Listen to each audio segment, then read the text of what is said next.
नमस्कार दोस्तों, आपका स्वागत है अपने YouTube channel SK study zone पर।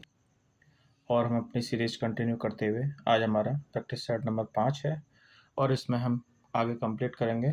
मौलिक अधिकार का पार्ट सेकंड है, मतलब हम मौलिक अधिकार के कुछ क्वेश्चंस पहले पार्ट में कर चुके हैं और ये हमारा आज का दूसरा पार्ट होगा। ठीक है, आइए चलिए शुरू करते हैं क्वेश्चन नंबर 1 से। तो क्वेश्चन नंबर 1, किस रिट को उच्च न्यायालय या सर्वोच्च न्यायालय द्वारा जारी किया जाता है? जब कोई निचली अदालत अपने अधिकार क्षेत्र से बाहर जाकर कोई मामला सुनती है। ठीक है, तुम्हारा क्वेश्चन क्या कह रहा है कि किस रिट को जारी किया जाता है सुप्रीम कोर्ट और हाई कोर्ट के द्वारा जब कोई निचली अदालत अपने अधिकार क्षेत्र से बाहर जाकर कोई मामला सुनती है। तुम्हारा ऑप्शन है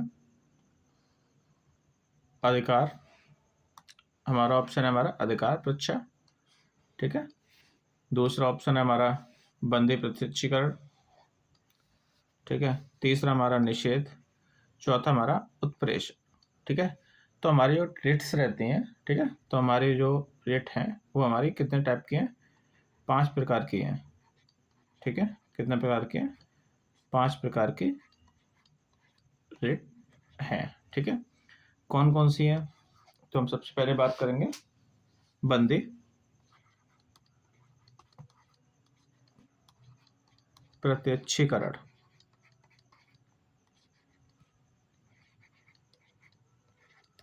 ठीक है, दूसरी हमारी कौन सी है?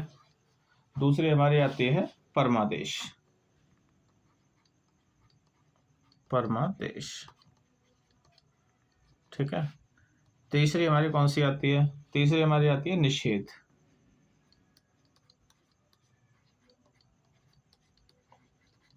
ठीक है, चौथी हमारी कौन सी आती है? चौथी हमारी आती है उत्प्रेषण। ठीक है, पांचवी हमारी कौन सी आती है? पांचवी हमारी आती है अधिकार परीक्षा। तो हमारी 5 प्रकार की रिट्स दी हैं।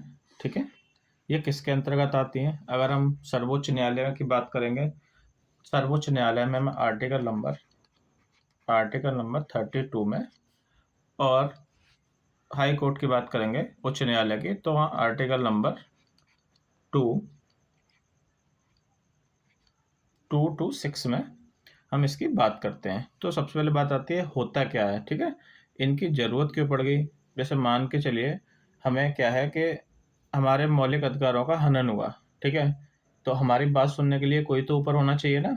तो उसी प्रकार से हमारे जो फंडामेंटल राइट्स का वॉल्यूशन हो रहा है, वहाँ पर अपने फंडामेंटल राइट्स को बचाने के लिए जो नागरिक है वो उच्च न्यायालय या डायरेक्ट सर्वोच्च न्यायालय में जा सकता है। ठीक है, तो अब इसमें क्वेश्चन में पूछ रहा है जब कोई निचली अदालत अपने अधिकार क्षेत्र से बाहर जाकर कोई मामला सुनाती है तो क्या रहता है? तो इसका करेक्ट आंसर हो जाएगा, वो हो जाएगा उत्प्रेषण। ठीक है, तो हमारा क्वेश्चन है अगला, आत्म दोषारोपण के विरुद्ध मौलिक अधिकार यह सुनिश्चित करता है कि, अब इसके हम ऑप्शंस पढ़ेंगे। ऑप्शन में हमारा क्या क्या है? हमारा ऑप्शन नंबर ए, कोई भी व्यक्ति अदालत में साक्ष्य देने के लिए मजबूर नहीं किया जा सकता। ठीक है, दूसरा है हमारा, कोई भी व्यक्ति किसी अपराध के लिए गवाह बनाने के लिए बाध्य नहीं होता है। ठीक है, कोई भी व्यक्ति किसी अपराध को स्वीकार करने के लिए बाध्य नहीं किया जा सकता। ठीक है भाई, कोई भी व्यक्ति किसी अन्य के विरुद्ध गवाही देने के लिए बाध्य नहीं किया जा सकता। ठीक है, ये हमारा आत्मदोषारोपण है के विरुद्ध। ये क्या है हमारा? आर्टिकल नंबर कौन सा? Article number 20। कौन सा हमारा? Article number 20। ठीक है, आर्टिकल नंबर 20 में है हमारा ये।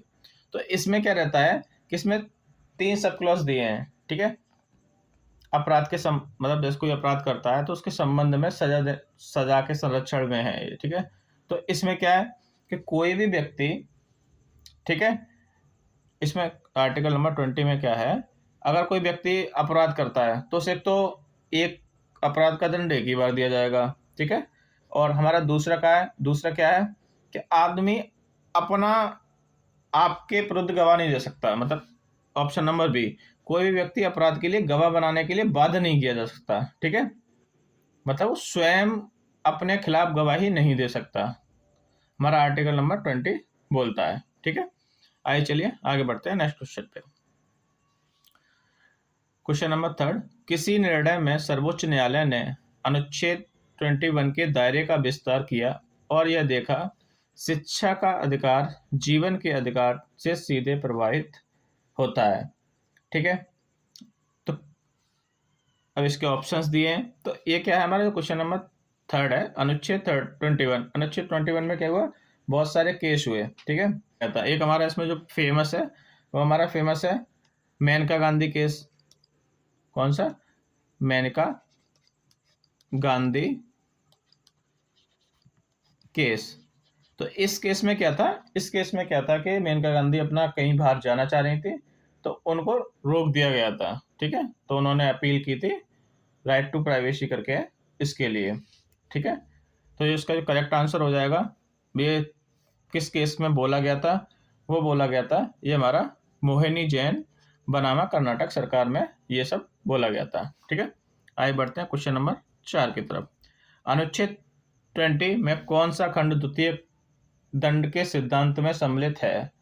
तो इसका जो करेक्ट आंसर हो जाएगा वो हमारा हो जाएगा सेकंड। मैंने आपको बताया दूसरा जो सब क्लॉज था उसमें क्या है, दोहरे दंड की सजा नहीं दी जा सकती है।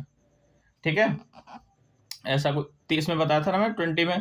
20 में क्या था, इसमें पहला सब क्लॉज, दूसरा सब क्लॉज और तीसरा सब क्लॉज, इसमें 30 सब क्लॉज थे। ठीक है, इसमें क्या था, जो पहला सब क्लॉज है उसमें क्या है, कोई व्यक्ति अपराध करता है। ठीक है, अपराध करने से पहले ही उसे अगर गिरफ्तार कर लिया जाए तो उस केस में आ जाएगा। ठीक है, मतलब सेकंड में क्या है हमारा, किसी ने कोई अपराध किया, एक अपराध किया, 2 अपराध किया, तो एक अपराध के लिए मात्र एक बार ही जेल जाएगा, एक बार ही दंड दिया जाएगा। ठीक है, तीसरे में क्या है, आदमी को हम स्वयं के खिलाफ गवाह नहीं बना सकते, तो हमारे इसमें 3 था। ठीक है, तो द्वितीय खंड में पूछा है तो उसमें हमारा किसके अंदर आएगा, दूसरे के अंतर्गत आ जाएगा। क्वेश्चन नंबर 5, भारतीय संविधान का अनुच्छेद 20 किससे संबंधित है? ठीक है, तो ऑप्शन है हमारा अपराधियों का उन्मूलन, अपराधों के संबंध में दंड से सुरक्षा, या फिर धार्मिक मामलों का प्रबंधन की स्वतंत्रता, या ऑप्शन नंबर डी सार्वजनिक रोजगार के मामले में अफसरों की समानता। तो हमारा आर्टिकल नंबर 20 है जो हमारा, अभी हम इतनी देर से बात कर रहे हैं कि अपराधों के संबंध में दंड से सुरक्षा के बारे में है। उपाधियों का उन्मूलन हम पढ़ चुके हैं पहले से ही, तो हमारा कौन सा आर्टिकल में आता है, ये हमारा आता है आर्टिकल नंबर 18 के अंतर्गत आता है उपाधियों का उन्मूलन। ठीक है, और हमारा धार्मिक मामलों के प्रबंधन की सुरक्षा, ये हमारा किसके अंतर्गत आएगा, ये हमारा किसके अंतर्गत आएगा, धार्मिक मामलों के प्रबंधन की सुरक्षा। ये हमारा आर्टिकल नंबर चला जाएगा हमारा 25 से 28। ठीक है, 25 से 28 में क्या है, आप रिकॉल करिए, 25 से 28 में क्या है, धार्मिक मामलों के धार्मिक की स्वतंत्रता है ना, उसमें धार्मिक के खिलाफ जो स्वतंत्रता है उसके अंतर्गत आता है। ठीक है, और रोजगार में ये समानता एक राइट टू इक्वलिटी वाले में आ जाएगा, तो हमारा आर्टिकल नंबर 15। ठीक है, सार्वजनिक रोजगार के मामले में अफसर, ये हमारा आर्टिकल नंबर सॉरी ये आर्टिकल नंबर 16 हो जाएगा, इसमें 16 में। ठीक है, तो इसका करेक्ट आंसर हो जाएगा हमारा अपराध के संबंध में दंड से सुरक्षा। आइए बढ़ते हैं नेक्स्ट क्वेश्चन पे। क्वेश्चन नंबर 6, कौन सा अनुच्छेद मानव तस्करी और जबरन श्रम को प्रतिबंधित करता है? क्वेश्चन नंबर 6 है हमारा, कौन सा अनुच्छेद मानव तस्करी और जबरन श्रम को प्रतिबंधित करता है? इस पर हमने कल भी डिस्कस किया था। क्या है हमारा, हमने आर्टिकल पढ़ा था आर्टिकल 23 और 24। आर्टिकल नंबर 23 और 24 क्या था, ये था हमारा शोषण के खिलाफ स्वतंत्रता। ठीक है, तो इसमें क्या था, आर्टिकल नंबर 23 और 24 क्या था, शोषण के खिलाफ। तो इसमें क्या है, अब यहाँ पे देखो मानव तस्करी हो रही है, जबरन श्रम हो रहा है, तो यहाँ ऑब्वियसली बात है शोषण हो रहा है। ठीक है, तो इसमें या तो 23 होगा या 24 होगा। तो देखो ऑप्शन नंबर 22 तो हो ही नहीं सकता, ये भी नहीं होगा, 25 भी नहीं होगा, 28 भी नहीं होगा। कौन सा होगा, ऑप्शन नंबर डी होगा। अब हमारा 22, 25, 28, 25 से 28 तक किसके अंतर्गत आते हैं, 25 से 28 हमारा किस में आता है? धार्मिक वाले में आता है, ये बताया मैंने। ठीक है, धार्मिक स्वतंत्रता, ठीक है, का अधिकार।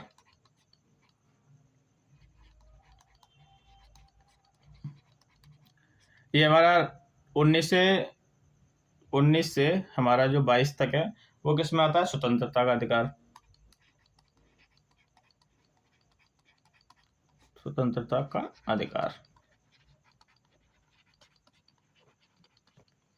ठीक है, क्लियर है यहाँ तक? तो अब इसमें क्या है, अब हम बात करते हैं इसमें क्वेश्चन वो अनुच्छेद 23 और 24 शोषण के खिलाफ जो था, इसमें क्या था, हमारा जो आर्टिकल नंबर 23 है, इसमें क्या है कि मानव तस्करी और जबरन श्रम को प्रतिबंधित किया गया है। आर्टिकल नंबर 24 में क्या है, हमारा क्या है, 14 वर्ष से कम आयु वाले बच्चे हैं, जो हमारे 14 वर्ष से कम, 14 वर्ष से कम आयु वाले जो बच्चे हैं उनको हैजार्डियस प्लेस पर कार्य करने की अनुमति नहीं है। आर्टिकल नंबर हमारा 24 बोलता है। ठीक है, अब इसमें क्या है, मतलब 14 वर्ष से कम वाले हैजार्डियस प्लेस पर काम नहीं कर सकते। ठीक है, बट अन्य जगह हम काम करा सकते हैं, बट वो हैजार्डियस नहीं होना चाहिए। और इसमें एक रूल ऐड हुआ था, वो रूल ये था कि आप स्कूलिंग आवर्स में किसी भी बच्चे से कार्य नहीं करा सकते। ठीक है, आगे बढ़ते हैं। क्वेश्चन नंबर 7, भारतीय संविधान में निम्नलिखित में से कौन से अनुच्छेद में धर्म की स्वतंत्रता से संबंधित है? तो ये बताया था 25 से 28 तक धर्म की स्वतंत्रता या धार्मिक वाला जो है वो इसके अंतर्गत आ जाएगा। नेक्स्ट क्वेश्चन, भारतीय संविधान का कौन सा अनुच्छेद यह उल्लेखित करता है कि प्रत्येक धार्मिक संप्रदाय को अपने धार्मिक मामलों का प्रबंधन करने का अधिकार रहेगा? ठीक है, तो हमारा इसका जो ऑप्शन हो जाएगा 26। ठीक है, 26 बोलता है हमारा धार्मिक मामलों के प्रबंधन में सुरक्षा। ठीक है, इसका जो सब क्लॉज ए है, ये क्या बोलता है, ये बोलता है हमारा धार्मिक और धर्मार्थ उद्देश्य हैं, ठीक है, उनके संस्थान चलाना या रख रखाव करना। जैसे हम मंदिर या मदरसे इस टाइप से खोलते हैं, तो इनका क्या है, इन्हें चलाना या फिर इनका रख रखाव करना। ठीक है, बी वाला सब क्लॉज क्या है इसमें, बी सब क्लॉज है हमारा धर्म के मामले और अपने मामलों का प्रबंधन करना। ठीक है, और सी वाला क्या है, जो चल अचल संपत्ति आती है उसमें उसका अधिग्रहण करना। ठीक है, और डी में क्या आ जाएगा, उसमें आ जाएगा कानून के अनुसार ऐसी संपत्ति का प्रशासन करना। ठीक है, तो 26 के 4 सब क्लॉज थे, तो इसका जो करेक्ट आंसर होगा वो हमारा हो जाएगा 26 का सी। ठीक है, क्वेश्चन नंबर 9, संविधान का कौन सा अनुच्छेद धार्मिक व परोपकारी उद्देश्यों के लिए संस्थान की स्थापना और संचालन का उल्लेख करता है? ठीक है, तो अब आपको मैंने अभी बताया था थोड़ी देर पहले, किस में था हमारा, ये हमने अभी 26 में पढ़ा था ना, पीछे पढ़ा था ना, ये सब क्लास में पढ़ा था, तो उसके अंतर्गत ही थे, वही सेम चीज लिखी हुई है। ठीक है, चलिए आगे बढ़ते हैं। क्वेश्चन नंबर 10, भारतीय संविधान में कौन से अनुच्छेद सांस्कृतिक और शैक्षिक अधिकार के रूप में जाने जाते हैं? तो इसका जो करेक्ट आंसर हो जाएगा वो हो जाएगा हमारा ऑप्शन नंबर ए, 29 से 30। जो हमारे 29 से 30 हैं, इन्हें हम बोलते हैं right to minority, right to minority. ठीक है, माइनॉरिटीज के अधिकार बोला जाता है। जो हमारे अल्पसंख्यक हैं उनके हितों में संरक्षण के बारे में हमारा 29 बताता है। 29 क्या बताता है हमारा, 29 बताता है हमारे अल्पसंख्यक हैं उनके हितों का संरक्षण करना। ठीक है, अल्पसंख्यक कौन है, जैसे एक प्लेस है, हमारा एक प्लेस है, ठीक है, उसमें 10 हिंदू रह रहे हैं, 10 हिंदू परिवार हैं। ठीक है, और वहां पे और एक मुस्लिम परिवार है। ठीक है, तो वहां पे ये लोग अल्पसंख्यक कहलाएंगे। सब अपना भारत देश है, तो भारत देश क्या है, भारत देश में हिंदू की मात्रा बहुत ज्यादा है। ठीक है, तो वहाँ जो अदर हैं जैसे मुस्लिम हैं, ईसाई हैं, ये सब क्या हमारे अल्पसंख्यक हैं। ठीक है, तो उनके क्या है, उनके हितों का संरक्षण करना, ये हमारा आर्टिकल नंबर 29 बोलता है। और आर्टिकल नंबर 30 क्या बोलता है, आर्टिकल 30 बोलता है अल्पसंख्यकों की जो शैक्षिक संस्थान है उनको स्थापित करना। उस मामले में आर्टिकल नंबर 30 हमारा बताता है। ठीक है, नेक्स्ट क्वेश्चन, निम्नलिखित में से कौन सा अधिकार, मौलिक अधिकार भारतीय संविधान में मौलिक अधिकारों की सूची से हटा दिया गया है? संपत्ति का अधिकार, सांस्कृतिक और शैक्षिक अधिकार, या संवैधानिक उपचार का अधिकार, या धर्म की स्वतंत्रता का अधिकार? तो इसका जो करेक्ट आंसर है वो जाएगा संपत्ति का अधिकार। इसको हमने हटा दिया है अपने मौलिक अधिकारों के थ्रू। ठीक है, तो जो इसको हटाया था वो कौन से उससे हटाया था? 44th, कौन सा? 44th अमेंडमेंट से। क्लियर है? इसे हमने हटाया था 44 अमेंडमेंट से। और यह हुआ कब था? ये हुआ था 1978 में। ठीक है, इस टाइम हमारे प्रधानमंत्री कौन थे? प्रधानमंत्री थे मोरारजी देसाई। ये हमारे इस टाइम पे प्रधानमंत्री जी थे। ठीक है, अभी फिलहाल में कहाँ पे है ये अभी फिलहाल में है ये हमारा पार्ट 12, ऐसे ना लिखे, ऐसे लिख देता हूँ मैं, पार्ट 12 में है। कौन से आर्टिकल में? आर्टिकल है इसका ये है 300 का ए के अंतर्गत ये आता है। तब ये मौलिक अधिकार था, अब ये कौन सा अधिकार बन गया? ये बन गया कानूनी अधिकार। अधिकार। ठीक है, क्लियर होगा यहां तक? आगे बढ़ते हैं। भारतीय संविधान में शोषण के विरुद्ध, मानव तस्करी तथा सभी प्रकार के देश को प्रतिबंधित कर दिया गया है। जबरन श्रम को भी हमने पीछे देखा था, जबरन श्रम को प्रतिबंधित कर दिया है। ये हमारा कौन से किसके अंतर्गत आता है? ये हमारा जबरन श्रम और मानव तस्करी आता है आर्टिकल नंबर 33 के अंतर्गत। ठीक है, अनुच्छेद यह प्रावधान करता है कि किसी अल्पसंख्यक को अपनी पसंद के शैक्षिक संस्थान को स्थापित करने और संचालन करने का अधिकार होगा। अभी बताया था मैंने आर्टिकल नंबर 30। ठीक है, जो हमारे अल्पसंख्यक राइट टू माइनॉरिटीज वाले हैं हमारे कौन सा? 29 है और 30 है। 30 में बताता है यही सब कि अपने पसंद के शैक्षिक संस्थान स्थापित कर सकता है, संचालित कर सकता है। और 29 में बताता है जो हमारे अल्पसंख्यक हैं उनके हितों का संरक्षण करना। ठीक है, ये हमारा 29 बताता है। आगे बढ़ते हैं। निम्नलिखित में से कौन सा मौलिक अधिकार भारतीय नागरिकों के साथ साथ विदेशियों को भी उपलब्ध है? ठीक है, क्वेश्चन नंबर 14, इसका ऑप्शन है प्राथमिक शिक्षा का अधिकार। ठीक है, अल्पसंख्यकों के शैक्षिक संस्थानों स्थापित करने, संचालित करने का अधिकार। ठीक है, सार्वजनिक रोजगार के मामलों में अवसर की समानता, भाषा, लिपि और अल्पसंख्यक सुरक्षा का अधिकार। तो हमारे इसमें क्या है? प्राथमिक शिक्षा का अधिकार को हम विदेशियों के लिए भी उपलब्ध है। ठीक है, तो इसमें क्या क्या रहता है? कौन कौन से अधिकार हैं इनके लिए? ठीक है, जो विदेशियों के लिए उपलब्ध है हमारे, जो मतलब जो विदेशियों पर लागू नहीं होते हैं। ठीक है, कौन कौन से नहीं होते हैं वो बता दे रहा हूं, बाकी सब होते हैं। Article number 15, article number 16, article number 19, article number 29 और आर्टिकल नंबर 30। ये हमारे विदेशियों पर लागू नहीं होते हैं। ठीक है, मतलब इन्हें छोड़कर विदेशियों पर सब लागू हो जाते हैं। ठीक है, आई होप यहाँ तक आपको क्लियर होगा। नेक्स्ट क्वेश्चन, क्वेश्चन नंबर 15, भारतीय संविधान में निम्नलिखित में से कौन सा अनुच्छेद युद्ध या भारी आक्रमण के आधार पर घोषित आपातकाल के दौरान निलंबित नहीं किए जा सकते? तो इसका जो करेक्ट आंसर हो जाएगा option number A. Article number 20 और आर्टिकल नंबर 21 कभी भी किसी भी कंडीशन में निलंबित नहीं किए जा सकते हैं। ठीक है, जो हमारा आर्टिकल नंबर 20 आपको पता ही है, अपराधों के लिए दोष सिद्ध के संबंध में है।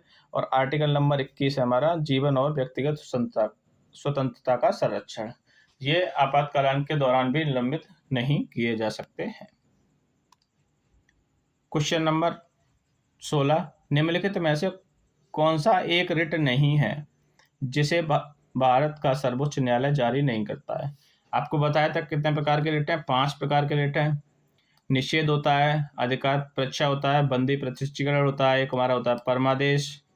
कौन सा होता है? परमादेश। और एक होता है हमारा उत्प्रेषण। ठीक है, 3 ये हो गए, 2 ये हो गए। तो हमारा ये ऑप्शन गलत है, मतलब ये ऑप्शन सही है, जूसस सोले। ठीक है, जस्ट सोले। नेक्स्ट क्वेश्चन, भारतीय संविधान का कौन सा अनुच्छेद मौलिक अधिकारों के प्रवर्तन के संबंध में सर्वोच्च न्यायालय के व्यापक मूल अधिकार क्षेत्र प्रदान करता है? ठीक है, तो अभी मैंने बताया सर्वोच्च न्यायालय में हम कौन सा करते हैं, किसके थ्रू करते हैं, अनुच्छेद नंबर 32 को। इसी को जो हमारा 32 है, डॉक्टर भीमराव अंबेडकर जी ने इसी आर्टिकल को क्या बोला है, भारतीय संविधान का हृदय और आत्मा बताया है। ये है ना आर्टिकल नंबर 32, इसे भारतीय संविधान का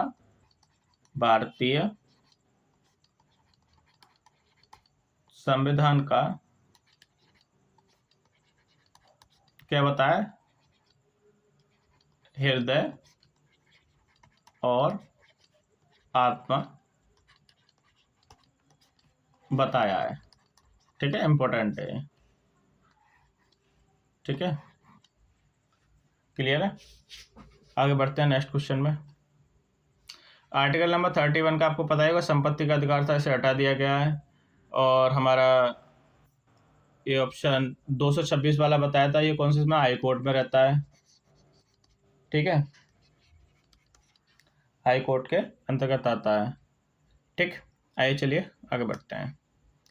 भारतीय संविधान के अनुसार निम्नलिखित परिस्थितियों में कुछ मौलिक अधिकार निलंबित किए जा सकते हैं। ठीक है, तो किस कंडीशन में मौलिक अधिकार निलंबित किए जा सकते हैं? तो क्या है, जो भारी आपातकाल होगा, जैसे भारी युद्ध वगैरह हो गया, तो उस कंडीशन में हमारे आर्टिकल जो मौलिक अधिकार हैं उन्हें निलंबित किया जा सकता है। बट जो निलंबित नहीं किया जा सकते हैं हमारा होगा आर्टिकल नंबर 20 और आर्टिकल नंबर 21 को निलंबित नहीं किया जा सकता है। आगे बढ़ते हैं। यदि एक खदान में काम करने वाला मजदूर अपने 9 वर्षीय पुत्र को स्कूल भेजने की बजाय काम में मदद करने को कहता है, तो कौन सा अनुच्छेद उल्लंघित करता है? तो ये उसका करेक्ट आंसर हो जाएगा ऑप्शन नंबर ए, 24 को, क्योंकि 23 में जबरन काम कराना और मानव तस्करी है, और 24 में क्या है कि बच्चों बाल श्रम से निषेध है। ठीक है, नेक्स्ट क्वेश्चन, क्वेश्चन नंबर 20, सर्वोच्च न्यायालय में रिट दायर किस अनुच्छेद के तहत दायर की जा सकती है? ठीक है, तो सर्वोच्च न्यायालय का पूछा है, सर्वोच्च न्यायालय में हमारा 32। ठीक है, ये हमारा किस में रहता है, हाई कोर्ट। ठीक है, हाई कोर्ट में इससे और सर्वोच्च न्यायालय में इससे। ठीक है, क्वेश्चन नंबर 21, परमादेश रिट एक मौलिक अधिकार है जिसे किस श्रेणी के वर्गीकृत किया जाता है? ठीक है, तो ये रिट है वो हमारी किस में लगती है, हमारा क्या संवैधानिक उपचार वाले में ही रिट का यूज है। ठीक है, तो परमादेश इस वाली कंडीशन में आता है, संवैधानिक उपचार में। नेक्स्ट क्वेश्चन, भारतीय नागरिकों के पास मौलिक अधिकारों की रक्षा के लिए सर्वोच्च न्यायालय कितने प्रकार की रिट जारी कर सकता है? तो कितने 5 प्रकार की रिट जारी कर सकता है। ठीक है, क्वेश्चन नंबर 23, गैर नागरिकों को उपलब्ध अधिकार, जो गैर नागरिक हैं उनके लिए कौन कौन से हैं? अभिव्यक्ति की स्वतंत्रता, आत्मदोषारोपण की से संरक्षण, या अंत्याकरण की स्वतंत्रता, या रोजगार में गैर भेदभाव। तो ये इसका जो करेक्ट आंसर हो जाएगा ये हो जाएगा हमारा ऑप्शन नंबर सी। ठीक है, ये वाला और ये वाला, ये गैर नागरिकों के लिए भी है, क्योंकि आर्टिकल नंबर 15, ठीक है, सॉरी आर्टिकल नंबर 16, और ये हमारा अभिव्यक्ति की स्वतंत्रता आर्टिकल नंबर 19। ठीक है, तो इसमें क्या है, इन दोनों में हम विदेशी नागरिकों के लिए नहीं है, हमारा जो नागरिक हैं अपने उनके लिए हैं, बाकी का सब अदर्स के लिए है। तो हमारा article number 15, article number 16, article number 19, article number 29 और आर्टिकल नंबर 30 ये गैर नागरिकों के लिए उपलब्ध नहीं है, बाकी अदरवाइज सारे मौलिक अधिकार गैर नागरिकों के लिए भी उपलब्ध हैं। क्वेश्चन नंबर 24, 44 में संशोधन के द्वारा किसे समाप्त किया गया? तो संपत्ति का अधिकार को समाप्त किया गया। कब, कौन सा, कब हुआ था ये? 1978 में। इस टाइम प्राइम मिनिस्टर कौन थे? मोरारजी देसाई।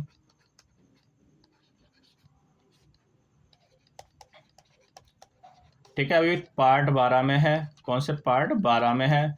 कौन से आर्टिकल में? 300A में है। अभी कौन सा अधिकार है? कानूनी अधिकार है। ठीक है, नेक्स्ट क्वेश्चन, कौन सा कथन सही नहीं है? ठीक है, अनुच्छेद 12 निवारक नजरबंदी संबंधित है? बिल्कुल नहीं। संवैधानिक उपचार भाग 3 में है, ये तो सही है। उच्च न्यायालय रिट क्षेत्राधिकार व्यापक है, ये भी सही है, ये भी सही है। 85 से संशोधन से अधिकार को जोड़ा गया, ये बिल्कुल गलत है। इसकी जगह क्या है? जो हमारा शिक्षा का अधिकार था, वो हमारा 86 अमेंडमेंट हुआ था, वो हुआ था 86 अमेंडमेंट हुआ था 2002 में। ठीक है, उसमें जोड़ा गया था आर्टिकल नंबर 21 के ए में शिक्षा का अधिकार। ठीक है, ये हमारा 86 अमेंडमेंट से जोड़ा गया था। ठीक है, आई होप क्लियर होगा। तो आज के वीडियो में इतना ही, और हमने मौलिक अधिकार से, फंडामेंटल राइट्स से हमने टोटल अभी तक 50 क्वेश्चन कर लिए हैं, और इसमें पूरा चैप्टर कवर हो चुका होगा। और आपके इस लेक्चर से कितने क्वेश्चन सही रहे वो आप कमेंट में ज़रूर बताएं। और आपको वीडियो कैसी लगी? अगर अच्छी लगी तो वीडियो को लाइक करें, चैनल को सब्सक्राइब करें, और वीडियो को शेयर जरूर करें, और कमेंट में अपनी राय जरूर बताएं।